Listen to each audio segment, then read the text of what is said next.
reframe here, right, for people is to remind you guys that capitalism doesn't just exploit labor, it extracts care. Because motherhood becomes another site of production where worth is measured by endurance rather than presence. And that's super important, right? Because even like during your solo parenting journey, finding yourself, becoming a lawyer, going to school, doing all of these things, it is literally, even when you think about these relationship conversations, it's like, how much can you endure? And Mhm. Why? I don't want my relationships to be measured by my level of endurance. Okay. Yes. Listen, I tell people this all the time. I've been in therapy on and off for 15 years. And when I was in therapy during that interregnum, when I was solo parenting, we were having a conversation about my ex. And my therapist said, and I said, "Oh, well, if he did this, I could live with it." And she was like, "But why is that the barometer?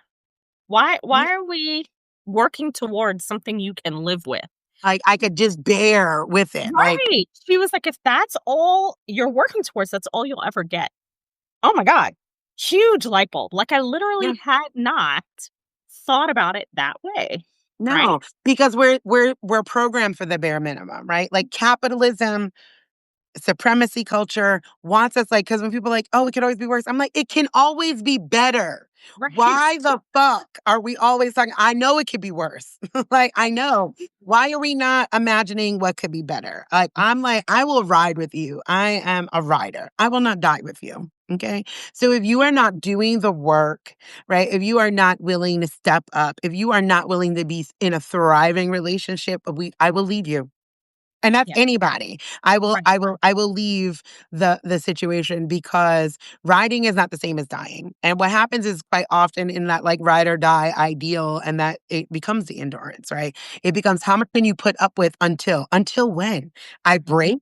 I have nothing left to give to myself, to Yeah. anyone else, right? And that is what we demand consistently of women. I And think that we that's sort of demand that in certain ways of men too, but yeah. I'm sorry, right?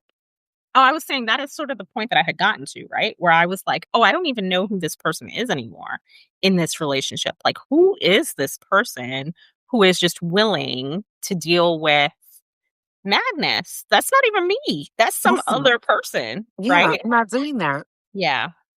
Yeah, no, I love that. I love that awareness. So then the reflection that I ask for people as we move on to the next space, because I definitely want to get into your year mantra and how you wound up here and doing that work for yourself, is to ask yourself, where in life have you been praised for holding too much? Because I think that that happens too. And we are so limited on praise, right? Because we just, as a society, we don't loud up all of the amazing small things. So, but we get praised for, wow, you stuck around, you're doing such a good, I'm drowning. I'm Yeah. dying.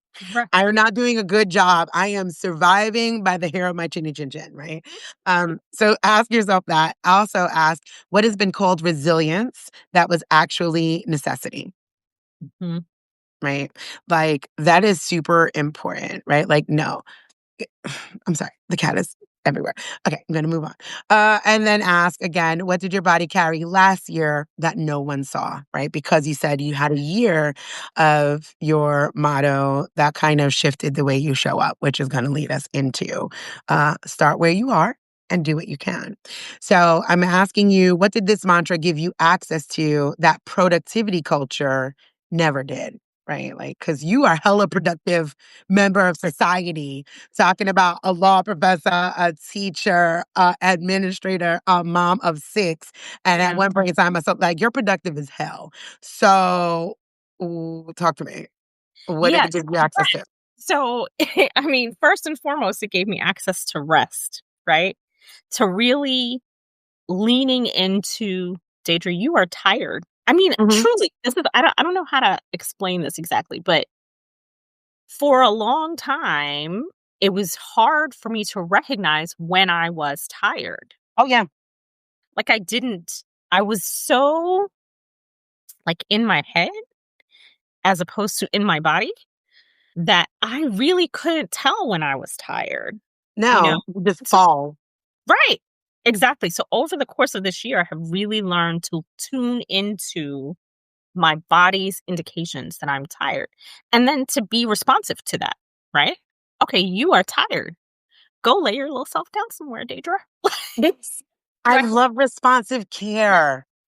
Yeah, and that has been, I mean, just in terms of my own mental health, physical health, all of it, so helpful, right? Because the thing that you don't realize when you're not in tune in that way is how much noise collects in your head. Like, it just gets very noisy. At least for me, that's the right when I'm not resting the way that I need to be.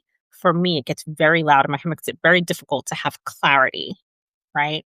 Yeah. And so I feel so much more, um, so much clearer in my thinking, in my decision making, etc. And so that's a big part of it. The other things that it has really been helpful for with me is like this is the first year, the first academic year that I've been teaching students all online. And so it's really thinking about how to change my pedagogy to do that well. And it's really a function of like slowing down, right? I just have to be much more intentional in the classroom because I don't have like body language cues Yeah. I have in person. And so the the mantra, like, start where you are. Okay, Deidre, you're teaching online in this environment that's very different. You're learning alongside your students, right? They're learning property law, but you're learning How to online navigate. pedagogy, right? And so what that means that things are going to take longer than they would in a face-to-face environment. So that's, so I guess, patience with that, right? With the time that things take as you're learning how to do something new, right? Yeah. So, yeah, those are the two big, start where you are, do what you can, like the being responsive to my own, especially my own physical needs for rest, and then also